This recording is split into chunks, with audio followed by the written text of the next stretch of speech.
My involvement with Lunatics, A Love Story, was all stop motion. There was a sequence, or a couple sequences, that involved spiders. Some of them were crawling around inside the lead character's brain, and another sequence was the spiders chasing him down the streets of Flint. And for that, I built a puppets, and then also animated them. I have a couple of them here. This is the armature for the big spider. This was fully metal. There was no wire on it. The foam rotted and came off long ago. I did not take care of it. But this is all just kind of hinge joints. I have some ball joints here where I need it, and then of course, and then here in the tail, and then the ball joints here on the mandibles. With this, what I did for the tie downs is, I don't know if you can see, but there's a little hoop at the bottom of this. And so what we do is put the foot where I needed it, and then the tie down itself was a screw that I attached a hook to. And so the hook would come up through here, and then I pull it down to the surface and hold it in place.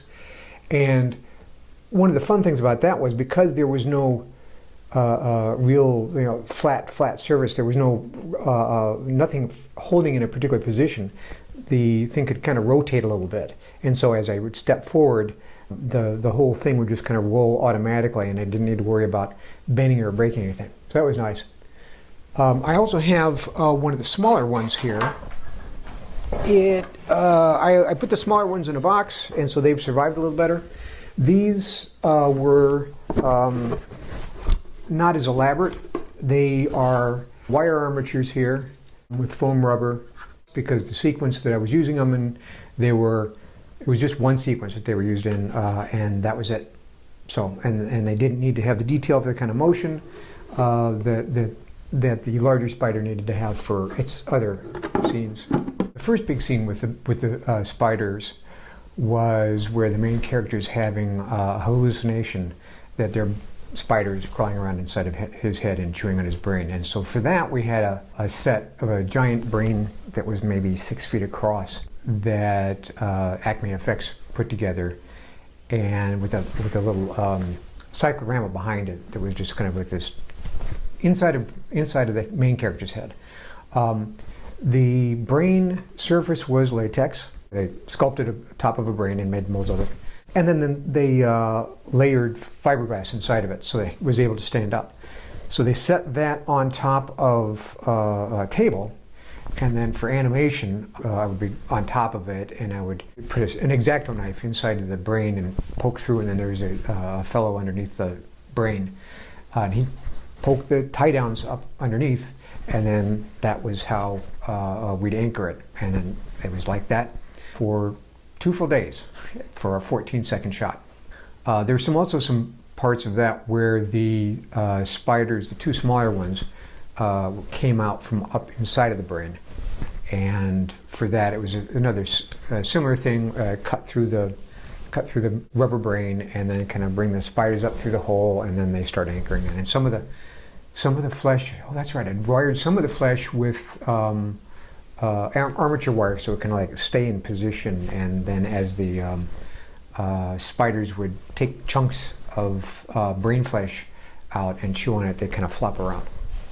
Most of the shots I did for Lunatics, I did in my garage. We brought the motion control system into my garage and set it up. There were some shots where I needed to have tracking of things in the background. So there was one where this spider is running down the street. It's like a camera is running down, and the spider is chasing him. And this was going to be used to be projected behind the lead actor. And he was running on a treadmill, being chased down the street by this spider. And so what I had set up for that was they made some cutouts of buildings, just kind of barely 3D things, and I put them on rails that the motion control system would move them down the camera as I took a frame down the path, and then I'd have the spider running in place on sort of its own treadmill. I had this rig underneath that I could make it look like the spider was walking. I'd anchor the foot into a post, and then I could move the whole thing back as though it were running on a treadmill. I also used the motion control system for the opening to the brain shot. There started out kind of like a pull back and up and out, sort of a dramatic, here's the brainscape, and there's lockdown at that point for the rest of the shot. And then once you've established that the brain was there, then I had the big spider pop up in front of the camera and startle everyone with some little mandible action. And then he moved out of frame and then started walking up the brain to get into the business of having Ted's brain for lunch. Other things that I shot in my basement for Lunatics were static shots, where it's just the spider like climbing down a wall.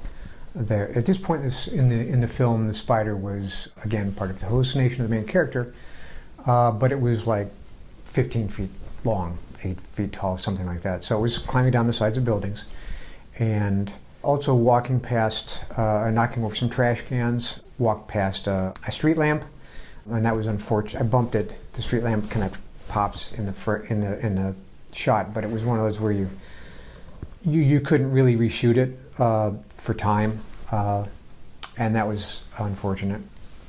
Another mistake, actually, now that I think about it, was on the brain sequence. There was a shot where one of the frames, I left a gauge in there, in the frame, took a picture of it, and then realized it, and then took the gauge out, and then reshot the frame again. And so they had a one frame cut in the middle of it to get rid of it, but that's stop motion. That sort of thing happens.